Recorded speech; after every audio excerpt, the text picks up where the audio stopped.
Lesson number 6. The October Revolution. Dun, dun, dun. I'm Mr. Raine. Suter. Are you ready to learn? Very beautiful, beautiful. Right, so this lesson, or this video lesson, just to recap from last lesson, remember, if you cast your weary minds back, by October, the provisional government has upset most Russians. If you remember, between February, when they take power, and October, which is where we ended last time, they increasingly made people unhappy with them. Why? Because they didn't address the issues of peace, bread and land. Peace being, most poor Russians wanted the end to the war, the provisional government continues the war. Most ordinary Russians wanted to have a secure food supply, there wasn't enough food to go around, they wanted cheap food. The provisional government refused to take food from the rich owners of large farms to give it to the poor. And most poor people wanted the land owned by the rich to be given to the poor, and the provisional government again refused to do this. So increasingly, as time goes on, the poor Russians are seeing the provisional government as not delivering what they want, and in that steps the Bolsheviks. The Bolsheviks become increasingly powerful because they promise peace, bread and land, and throughout February to October, with the culminating in the Corn Law Revolt, they become increasingly powerful and popular. If you remember, by October, in the Corn Law of Revolt, that Kerensky panicked, gives them guns, and the Bolsheviks don't give the guns back. What happens in October? So what we were looking at today is Kerensky panics, decides that he's going to try and get rid of the Bolsheviks, who then in turn panics and decide, you know what, YOLO, as they say, that's what the youth say, isn't it? I believe it stands for You Only Live Once, oh, really? Mr. Suter. Oh. YOLO. YOLO. Well, and they think YOLO, and they decide, let's go and risk a revolt, because either that will get arrested. And because no one likes the provisional government anymore, or Kerensky, no one defends them.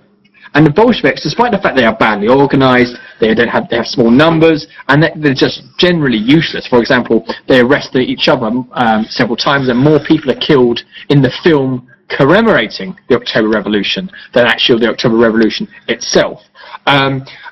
Because no one likes them, the Bolsheviks succeed against all the odds. So, what happens next is a panicked attempt at a coup, and a coup is a French word which means overthrow. If you're going to overthrow a government in power, you are holding a coup. The French Revolution was a coup, overthrowing Louis XVI, the king. The October Revolution, again, is a coup. The Bolsheviks had failed to succeed during the July days. However, many of them were thrown in jail, but you'll recall from the last lesson that during the Kornilov revolt, they were let out of jail to defeat General Kornilov, and now Kerensky had given them arms, and they would use these arms against the provisional government led by Kerensky, ironically. They knew, the Bolsheviks did, that the next time the Constituent Assembly met, the All-Russian Congress of Soviets, that they would probably lose. They would not have enough seats to push their revolutionary agenda forward. So they started to make plans for a revolt before the Constituent Assembly was supposed to meet. Now, that Constituent Assembly, the All-Russian Congress of Soviets, was supposed to meet at the end of October. So the Bolsheviks knew that if that happened, and they met, they would vote on a new form of government that wouldn't include them. So they knew that their time was limited. If they didn't act now, if they didn't overthrow the provisional government, they would not be able to take power, which is ultimately what they wanted. So on October 23rd, Kerensky, seeing that the Bolsheviks are about to move against the government, tries to shut them down. He closes down their newspaper and he sends the police around to start arresting the leading Bolsheviks, hoping to head off the revolution before it begins. But despite not being ready, Lenin decides to risk revolution, then simply let the Bolsheviks be arrested, crushed, and wither away. So in a weird sort of way, and very ironically, Kerensky, by moving against the Bolsheviks, because he hears that they're about to rebel, actually dictates the time of the October Revolution. I think the key thing is they knew they were going to lose that election because they know most people are going to vote for the social revolutionaries. Why the socialist revolutionaries? Because they represent peasants. Why are they going to win the election? Because most people in Russia are peasants. So obviously, therefore, most people are going to vote for the social revolutionaries. So Kerensky moves first. Lenin panics and decides, let's just go for the revolution, let's see what happens. The worst comes to worst, we're dead, or die anyway, probably. So, they have an existing plan. Trotsky, the genius of the Bolshevik party, arrogant, disliked, haughty, that means he thinks he's above everyone else, but very, very intelligent, has this brilliant plan. What they will do is they'll go and take key parts of Petrograd, modern day St. Petersburg, such as telegraph offices, so the message can't get out to come and help Kerensky, railways, so that troops can't come in to help Kerensky, bridges, so again troops can't cross over the bridges, and barracks, where the troops who would naturally defend Kerensky would be staying. They surprise them and take them. They also surround the Winter Palace, where the provisional government are hiding. Now this plan, because it was their dusting of a plan they sort of had half made, sort of dosed up on vodka. Isn't really fully formed out yet. So it's a very poorly organised plan. No one knew it was coming. It was just like, let's go now. And because of that, there's all sorts of chaotic things. Like Bolsheviks are shot by their own side by accident than they are, not killed, but shot by their own side than Kerensky's soldiers.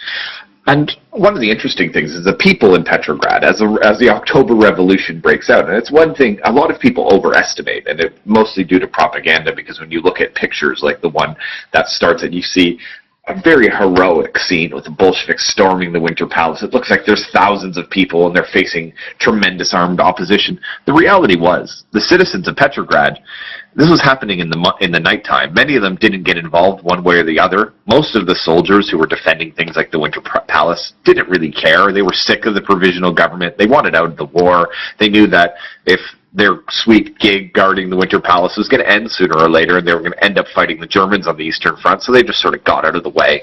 And the provisional government falls really, really easily. Kerensky escapes on the 25th. He flees. In fact, they arrest the Bolsheviks in the Winter Palace. The majority of the provisional government, save for Kerensky, who escapes.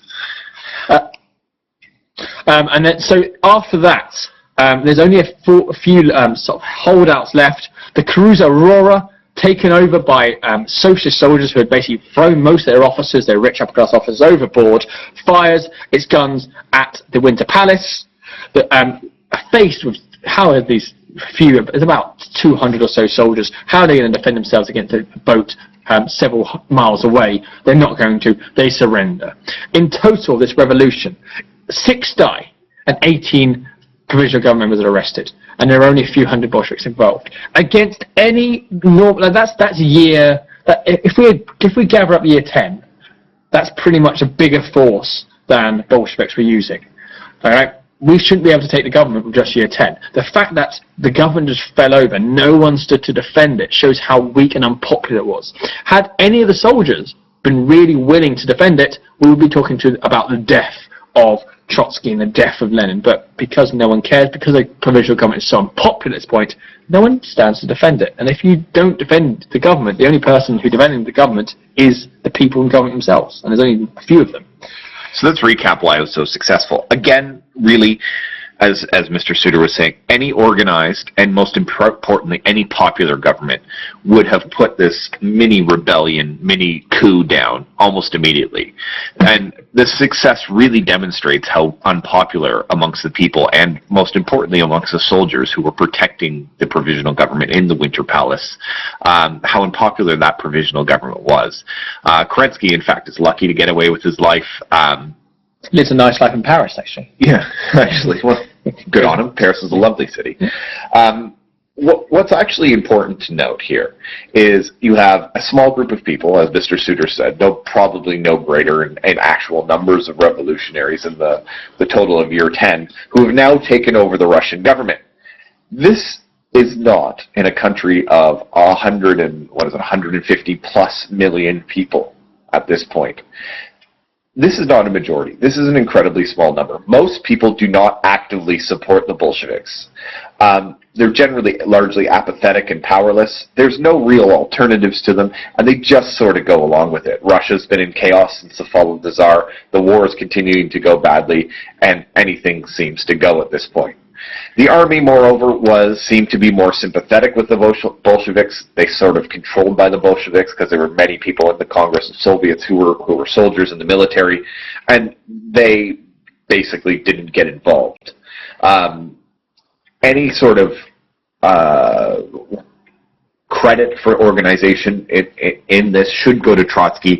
He did some organization and at least pick the key areas that needed to be taken over, such as the bridge, roads, railroads, and telegraph houses, the sort of organs of state. His prior thinking that we need to get these things first really stop it from being a complete disaster, and they're able to exercise a small degree of control, mostly due to some work by Trotsky. It's important to really make sure that you're aware of this. The Bolsheviks are not popular. Most people were peasants who had not even heard of the Bolsheviks, and even if they had, they'd vote for social revolutionaries. What we've got is a small party.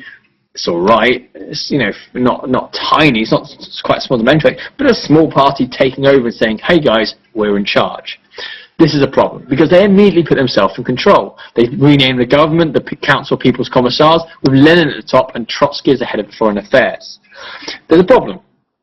All the other socialists weren't part of this. The Mensheviks and the social revolutionaries didn't like the idea that the government has been taken over by these Bolsheviks who've come out of nowhere.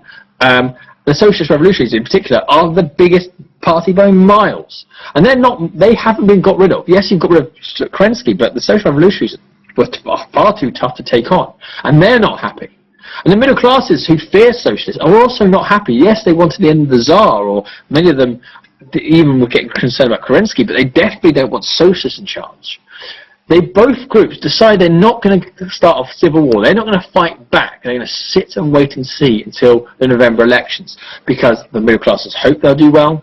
The social revolutionaries know they're going to do well, and they think rather than take out the Bolsheviks and start another mini civil war, they're just going to wait for the elections, which are slated till November, and the Bolsheviks are far too weak to cancel at this point. Very good. So what happens in these elections? These elections are held in November 1917. These are the first since February. You recall a couple lessons ago, a provisional government is put in place to bridge the gap before they can have proper elections to vote on a new constituent assembly to rule Russia. These elections do take place in November 7, 1917, mostly because the Bolsheviks are too powerless to stop them. Lenin knew that they would be bad, but had to go ahead with them anyway. The peasants dominate support for the socialist revolutionaries. That's the party of Alexander Kerensky, and they win the vote overwhelmingly. So in theory, the government, after the November 1917 election, should go back to being a government dominated by the socialist revolutionaries. Not a good situation if you're Lenin and the Bolsheviks. So what do you think Lenin and the Bolsheviks are going to do? Well, what they end up doing is pretty much say, oh yeah, we'll give power, but just let us finish this first. And what they decide to do is they realize that before they decide to ignore the socialist revolutionaries, they need to try and make friends. And the way they make friends and appeal to people is they basically promise pretty much everything that people have ever wanted. And what we call this period is the period of decrees. In November and December, the Bolsheviks gave out a number of decrees. A decree is a law by which you tell everyone very publicly. So like, the government changes law all the time. But the Bolsheviks said, today we have done this. We have done the decree on land, which means that all the land, about 540 million acres of land in fact, is taken from the rich and the church and given for free to the peasants. What do you think the plan behind this is? Of course it's to try and get peasants to like the Bolsheviks, because the peasants have got given them free land. And the next decree, the next day, they'll go, oh, we want the decree on peace, which is basically, they say, we are definitely going to go to peace, we're going to start up peace negotiations. People want peace, they love a bit of that. Next one, decree on work. The idea that we're going to give you 8-hour days and 40-hour weeks, and we can't make you work too long, and also you get holidays, paid holidays. That's meant to make the workers happy. And the decree on titles, get rid of noble titles so everyone's the same. And decree on unemployment insurance, you get given money if you are unemployed. All of these November decrees are intended to tell people, we are good, you should support us. There's one little difference in November decrees that's worth noting, is that they do make a decree on the press. So other than going out and giving the people all of the things that they want, they do go and try and prevent people from saying bad things about them. So they release the decree on the press, which says that all non-Bolshevik newspapers are banned. This is the first sign of things to come. And in December that carries on. And December, what makes December and November differently, there are some nice things in December, but December is more about the mean side of getting in control. They've done all the nice things, and now they are getting the stick. So we have the decree on political parties, which basically bans the liberal, middle-class political parties, the Constitutional Democrat Party. We've got the decree to set up the political police, the checker. The political police will become people whose job it is to spy on Russians to make sure that they are not being counter-revolutionary. And what that means is against revolution. And what that actually means is against the Bolsheviks. Anyone against the Bolsheviks are liable to find themselves arrested, tortured, beaten, sent to Siberia, to the Gulag, which is a sort of prison in that where you have to do manual labour, or even killed.